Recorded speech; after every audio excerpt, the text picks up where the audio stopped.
Thanks for watching. Don't forget to like, comment, share and subscribe to Maulana Habibullah Rouhani Official. الحمدللہ وکفا وسلام علی عباده الذین اصطفى اما بعد فاعوذ باللہ من الشیطان الرجیم بسم اللہ الرحمن الرحیم وَلِلَّهِ عَلَى النَّاسِ حَجُّ الْبَيْتِ مَنِ اسْتَطَاعَ إِلَيْهِ سَبِيلًا صدق اللہ مولانا العظیم۔ میرے محترم دوست بزرگ، آج میں آپ لوگوں کے سامنے ان کی بارے میں ذکر کرنے جاؤں گا جن کی بارے میں اللہ رب العزت نے قرآن مجید میں ارشاد فرمایا، من استطاع الیہ سبیلا، جس کو حج کی استطاعت ہو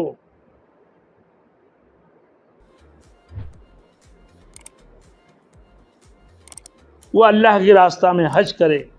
اللہ جس کو قدرت عطا فرمایا وہ لازماً حج کر لے، اس کے اوپر حج لازمی ہے، فرض ہو چکا ہے۔ تو حج کس پر فرض ہے؟ جس کی پاس ضروریات سے زیادہ اتنا خرچ ہو کہ سواری پر درمیانہ گزارا کے ساتھ کھاتے پیتے مکہ شریف تک جا کر حج کر کے آ جائے اور اپنے بچوں کا خرچ پیچھے چھوڑ جانے کے لیے ہو، اس کی ذمہ حج فرض ہو جاتا ہے۔ یعنی آنے جانے کا جو خرچہ ہو، تھوڑی سی مختصر گزارا کرتا ہوگا، درمیانہ گزارا کرتے ہوئے، بہت زیادہ نہیں، درمیانہ گزارا کرتے ہوئے، اس کے اوپر حج فرض۔ اور گھر میں اتنا سامان چھوڑ جائے ان کے بچوں کے لیے، وہ واپسی آنے تک گھر کی اخراجات ان کا پورا ہو جائے۔ اگر کسی کے پاس صرف اتنا خرچ ہے کہ مکہ شریف تک سواری پر آنا جانا ہو سکتا ہے، مگر مدینہ منورہ تک جانے کا پہنچنے کا اس کا خرچ نہیں ہے، مدینہ منورہ تک اس کو پہنچنے کا خرچہ نہیں ہو، تو اس پر بھی حج فرض ہو جاتا ہے۔ مدینہ تک نہیں جا سکتا ہے، مکہ تک آنے جانے کا اس کے پاس، مکہ شریف تک سواری پر آنا جانا ہے، مدینہ تک پہنچنے کا اس کے پاس خرچہ نہیں ہے، تو اس پر بھی حج فرض ہے۔ اور ایک مسئلہ ہے کہ حج عمر بھر میں صرف بس ایک مرتبہ فرض ہے۔ اگر کئی حج کیے تو ایک فرض ہے، باقی سب کیا ہوگا؟ نفل ہوں گے۔ نفل حج کا بھی بہت بڑا ثواب ہے، نفل حج کا بھی بہت بڑا ثواب ہے۔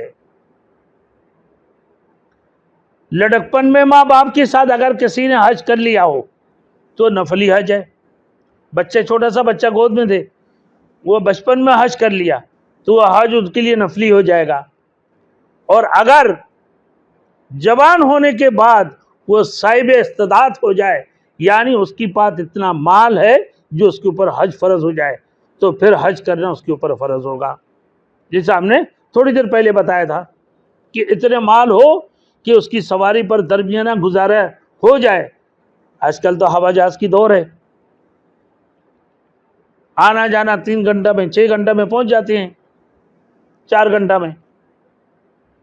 اگر کسی ایسے شخص نے قرض لے کر یا مانگ تانگ کر حج کر لیا جو صاحب استطاعت نہ تھا، پھر اس کے بعد اگر مالدار ہو جائے تو وہ دوبارہ حج کرنا فرض نہ ہوگا۔ ہاں بھائی، مانگ تانگ کے ادھر ادھر کر کے اس نے حج کر لیا اور پھر بعد میں وہ مالدار بھی ہو جاتا ہو، لیکن اس کے اوپر دوبارہ حج فرض نہیں ہوگا، اس کے فرض ادا ہوگی، کیونکہ زندگی میں حج ایک دفعہ فرض ہے۔ عورت کے لیے محرم یا شوہر ساتھ ہونے کی شرط، عورت کے لیے محرم یا شوہر کی بغیر 48 میل یعنی 77 کلومیٹر 232 किलोमीटर या उससे ज़्यादा का सफ़र करना शरान ममनू है। ये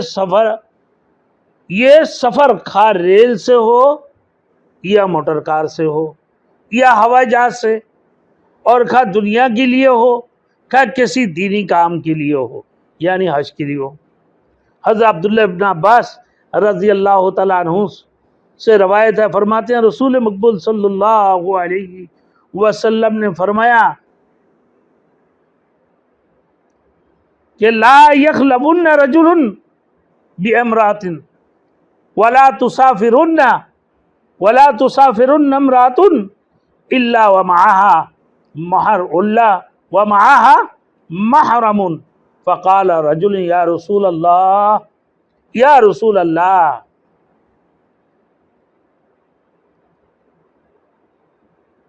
उक्तिबतु फी गज़वती कज़ा व खरजत इम्राती हाजतन क़ाल इज़हब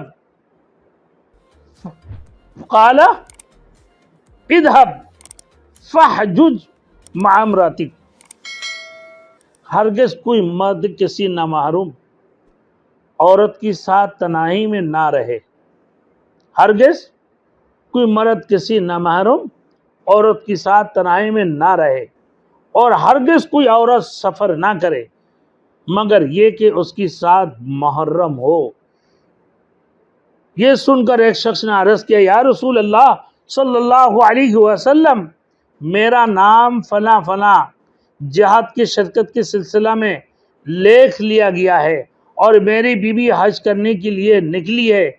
आप सल्लल्लाहु अलैहि वसल्लम ने फरमाया कि जाओ अपनी बीवी के साथ हज करो।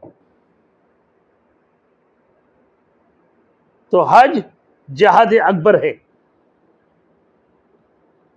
ये ममानिया जवान बूढ़ी हर औरत के लिए है। बाज़ औरतें समझती है कि चंद औरतों के साथ बगैर मुहर्रम की औरत सफ़र में चली जाए तो ये जायज़ है। इनका ये ख्याल गलत है। हुज़ूर अक़दस सल्लल्लाहु अलैहि वसल्लम ने बगैर किसी खुसूसियत की हर औरत की हक़ में ताक़ीदी तौर पर ममानियत फरमाई हैं। हज या उम्रा का सफ़र भी मुहर्रम या शौहर की बगैर सख्त ममनू है अगर गुनाह भी है। बहुत सी औरतें हज या उम्रा के लिए बगैर मुहर्रम और बगैर शौहर की चल देती है, जो शरीयत की खिलाफ वर्जी करने की वजह से गुनाहगार होती है और अपना हज या उम्रा ख़राब करती है। मोमिन बंदू पर लाजिम है कि शरीयत के मुताबिक वो पाबंदी करे, शरीयत के मुताबिक वो पाबंदी करे और अपनी तबीयत की ख्वाहिश पर ना चले। दुनियावी सफ़र में मज़ीद एहतियात लाजिम है। इसके लिए तो 15-20 मील का सफ़र भी बगैर मुहर्रम के ना करें। इसमें इफ़्फ़त और इस्मत की हिफाजत है। अब मेरे दोस्तों, मुहर्रम कौन है? अब मुहर्रम के बारे में फरमाया, जिस शख्स से कभी भी निकाह दुरुस्त ना हो, जैसे बाप, बेटा, पोता, नवासा, दामाद, ससुर, हकीकी चचा, हकीकी मामू, उसको मुहर्रम कहते हैं। खाला और मामू, चचाजाद और पुप्पी के लड़के मुहर्रम नहीं हैं, क्योंकि उनसे निकाह दुरुस्त है।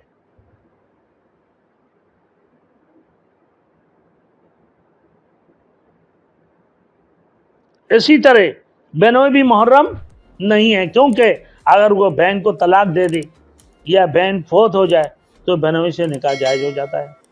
तो उन सूरतों में भी बहनों ये मुहर्रम में शामिल नहीं हो सकता है। अलबत्ता अगर उनमें से कोई रज़ाई यानी दूध शरीक भाई हो, जिसने 2 साल की मुद्दत के अंदर किसी ऐसे औरत का दूध पिया जिसका दूध उस औरत ने भी पिया हो, जो उसकी साथ हज या उम्रा को जाना चाहे, तो ये शख्स भी मुहर्रम है, उसके साथ सफ़र करना जायज़ है। याद रहे, मुहर्रम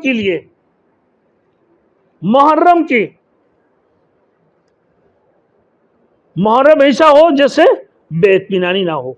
अगर कोई ऐसा शख्स है कि मुहर्रम तो है लेकिन उसकी इफ़्फ़त और इज़्ज़त दागदार है, ये उसकी तरफ से इत्मीनान नहीं है, तो उसके साथ सफ़र करना जायज़ नहीं है। क्या कैसा ही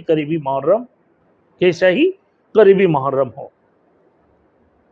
तो मेरे दोस्तों, और भी बहुत सारे मसाइल हैं इंशाल्लाह मैं थोड़ी थोड़ी वक्फे वक्फे से आप लोगों को बताते जाऊंगा। औरतों के बारे में एक दो मसला और भी है। बाज़ औरतें खामख़ा किसी को बाप या बेटा भाई बनाकर सफ़र में साथ हो लेती है, शरन उसकी कोई हैसियत नहीं है। मोह बोला बेटा या भाई भी मुहर्रम नहीं है, इनकी भी वही हकाम है जो अजनबी मर्दों की है। जिस औरत के पास इतनी मालियत हो कि मक्का मुअज़्ज़मा तक अपने खर्चा से आ जा सकती हो और मुहर्रम और शौहर भी साथ जाने को तैयार हो, तो उस पर हज के लिए जाना फ़र्ज़ है।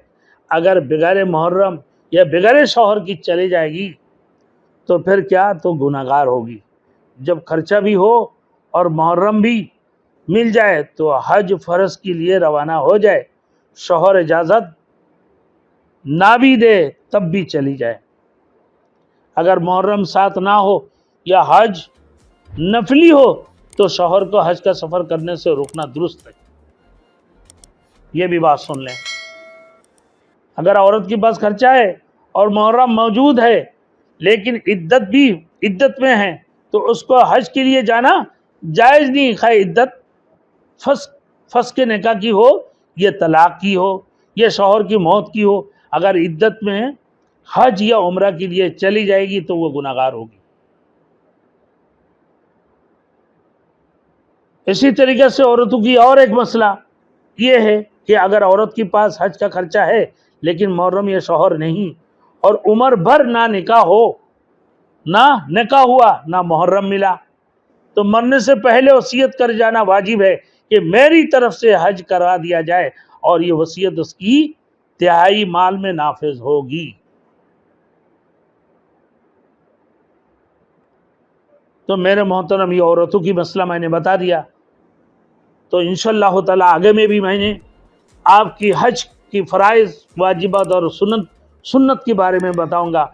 जैसे नमाज फ़र्ज़ है, इसी तरीके से नमाज के अंदर वाजिबात है, नमाज के अंदर सुन्नतें हैं, मुस्तहबात है, आदाब है। इसी तरीके हज के आदाब, सुन्नत, मुस्तहब और वाजिबात को सीखना भी हमारे ऊपर फ़र्ज़ है। हमें हज को सीख के हज करना चाहिए ताकि अल्लाह के दरबार में वह हज हमारे कबूल हो। तो अल्लाह हम सबको अमल करने की तौफीक अता फरमाए।